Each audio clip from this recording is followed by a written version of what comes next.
सो hey guys, मेरा नाम है गौरव। आज हम बात करेंगे विंडो एक्टिवेशन को लेके। देखिए, विंडो एक्टिवेशन से रिलेटेड बहुत सारे एरर्स हैं, बहुत सारे आपके डाउट्स हो सकते हैं, बट हम एक एक करके वीडियोस में उसको कवर करते जाएंगे। अभी हम बात करेंगे प्री इंस्टॉल्ड विंडोज, जो आपके सिस्टम को खरीदने के टाइम पे आपको प्री इंस्टॉल्ड मिलती है।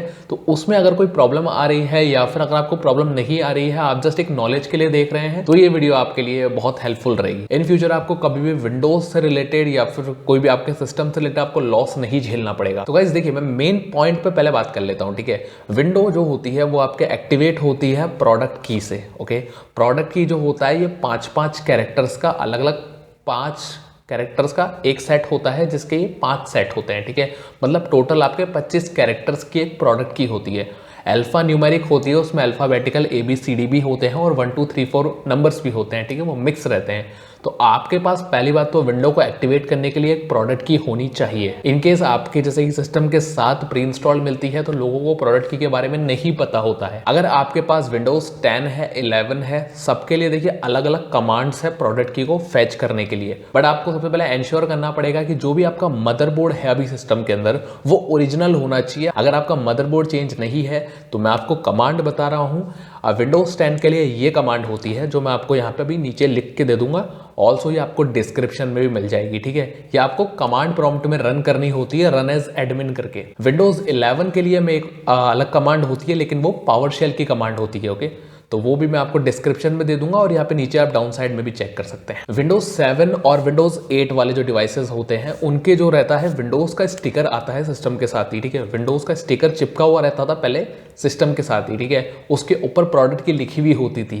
तो अगर आपका सिस्टम विंडोज 7 8 के साथ आया है तो ये कमांड आपके काम नहीं करेगी, जैसे आपने 10 ही अपग्रेड क्यों ना कर लिया हो, ठीक है। जैसे मैंने 7 से 10 कर लिया है, तो भी जो स्टिकर है उसी पे मेरे को प्रोडक्ट की मिलेगी, ठीक है। तो गाइज, इसके अंदर जो है आपके पास प्रोडक्ट की होनी जरूरी है। अगर आपके पास प्रोडक्ट की नहीं है तो फिर आपको जो है, अगर आपने सेपरेट लाइसेंस परचेज कर रखा है विंडो का, जो कि आपने अलग से परचेज किया हुआ है, उसकी बात नहीं कर रहा हूं मैं अभी, ठीक है। मैं अभी सिस्टम के साथ प्री इंस्टॉल जो विंडोज आती है उसकी बात कर रहा हूं। तो देखिए, अगर आपके पास प्रोडक्ट की है तो सबसे पहले आपको क्या करना है, एक्टिवेशन सेटिंग्स के अंदर जाना है। ओके, एक्टिवेशन सेटिंग्स के अंदर आपको ऑप्शन मिलता है चेंज प्रोडक्ट की करके। अगर विंडो एक्टिवेट होगी तो भी आपको ऑप्शन मिलेगा, डीएक्टिवेट होगी तो भी मिलेगा। तो इसमें चेंज प्रोडक्ट की वाले ऑप्शन में जाके हमको प्रोडक्ट की पेस्ट करनी होती है और इसके साथ ही विंडो आपकी एक्टिवेट हो जाती है। अगर आपको कोई एरर आ रहा है, कोई प्रॉब्लम आ रही है, तो सबसे पहले आपको प्रोडक्ट की चेक करवानी होगी कि ये प्रोडक्ट की कौन सी विंडो की है।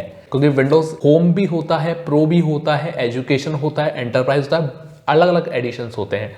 तो हो सकता है आपकी की जो है ये होम की हो और आपने अभी विंडो इंस्टॉल कर रखी हो प्रो वाली, ठीक है। तो प्रो के अंदर तो प्रो की काम करेगी, होम की काम नहीं करेगी। तो सबसे पहले आपको की चेक करवानी होगी की किस एडिशन की है, ठीक है। और फिर आपको चेक करवाना होगा कि आपके सिस्टम में कौन सी विंडो इंस्टॉल है। तो गाइज देखिए, अब जिनको कमांड के थ्रू प्रोडक्ट की नहीं मिली है, जो 10 11 वाले हैं, उनको कमांड के थ्रू प्रोडक्ट की नहीं मिली है, उनका यह है कि देखिए, या तो उनका सिस्टम मदरबोर्ड चेंज हो गया है या फिर उन्होंने कोई ऐसा डिवाइस ले लिया है जो बहुत कम अमाउंट पे मिल रहा होगा और उन्हें परचेस कर लिया होगा। तो उसके अंदर ओरिजिनल मदरबोर्ड नहीं आता है, उसके अंदर टेम्पररी विंडो एक्टिवेट करके दी जाती है, ओके, जो कि 6 महीने से लेकर 2 साल तक चल सकती है। तो उनको की नहीं मिलेगी, तो वो अपने जहाँ से भी उन्होंने सिस्टम को परचेस किया है वहाँ पे जाकर उनको कंफर्म करना होगा, ओके, कि इसके अंदर ओरिजिनल मदरबोर्ड नहीं है या फिर जो भी उनके डाउट, तो जहाँ से आपने उसको परचेस किया है वही इसका आंसर दे पाएंगे। जिन्होंने सिस्टम को किसी स्टोर से खरीदा है, प्रॉपर अमाउंट देके परचेस किया है, उनका अगर मदरबोर्ड चेंज हो गया है तो विंडो को उनको डिजिटल लाइसेंस एक्टिवेट करना होगा, ठीक है।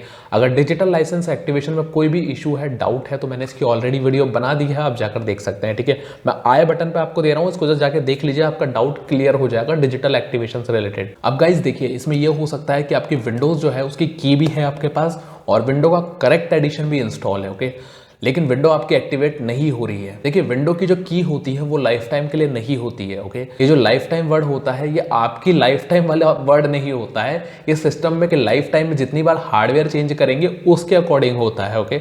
इसकी मैंने भी एक ऑलरेडी पहले वीडियो बना दी थी, तो वो भी आप जाके देख सकते हैं, उस पर भी आपको डाउट क्लियर हो जाएंगे इसके। तो गाइज, अगर आपकी की है और की जो है उसके अंदर आप डायरेक्टली आप एंटर कर रहे हैं और वो नहीं ले रही है, एरर आ रहा है, ठीक है, तो फिर आपको ये चेक करना है कि ये जो की है इसके अंदर एक्टिवेशन लिमिट है भी या नहीं है, ओके। क्योंकि बिकॉज अगर विंडो के अंदर एक्टिवेशन लिमिट नहीं होती है, देखिए विंडो जो होती है वो एक्टिवेशन लिमिट के अकॉर्डिंग ही एक्टिवेट होती है, ये लाइफ टाइम वगैरह नहीं होता है। तो अगर उसमें एक्टिवेशन लिमिट होगी तो ही एक्टिवेट होगी।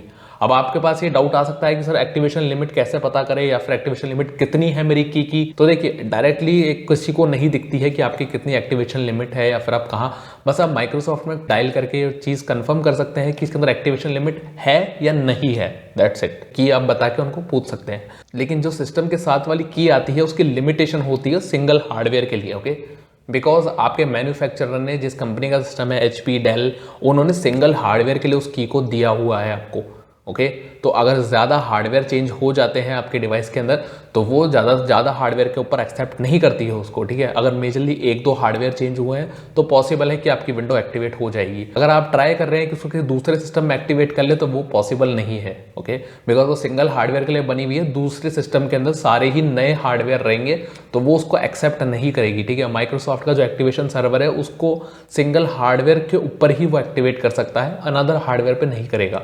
अगर मेजरली कोई छोटे मोटे चेंजेस हो रहे हैं, रैम चेंज करवा दी, डिस्क चेंज करवा दी, तो मदरबोर्ड ही चेंज हो गया है तो वो एक्टिवेट हो जाएगी, बट मेजर पार्ट जो रहता है आपके हार्डवेयर का वो सेम होना चाहिए, ओके। तो गाइज ये था विंडो एक्टिवेशन रिलेटेड छोटा सा मैंने वीडियो बनाया है। अभी अगर आपको विंडो एक्टिवेशन में कोई भी डाउट आ रहा है, कोई भी एरर ऐसा आ रहा है तो मुझे बताते जाइए, मैं या तो आपको रिप्लाई कर दूंगा या फिर नेक्स्ट वीडियो में उसको कवर कर लेंगे, ठीक है। तो गाइज विंडो एक्टिवेशन जो है लिमिट के अकॉर्डिंग होता है, लाइफ टाइम वर्ड यूज नहीं होता है। अगली वीडियो में हम बात करेंगे कि विंडो अगर आपके माइक्रोसॉफ्ट अकाउंट पे है, अगर आपने उसको परचेज किया है स्टोर से तो उसको कैसे एक्टिवेट करना है, अगर उसमें एरर वगैरह आपको आ रहे हैं तो वो मैं कवर कर दूंगा। तो ये था प्री इंस्टॉल विंडोज के ऊपर। तो गाइज मिलते हैं नेक्स्ट वीडियो के अंदर, तब तक के लिए बाय बाय।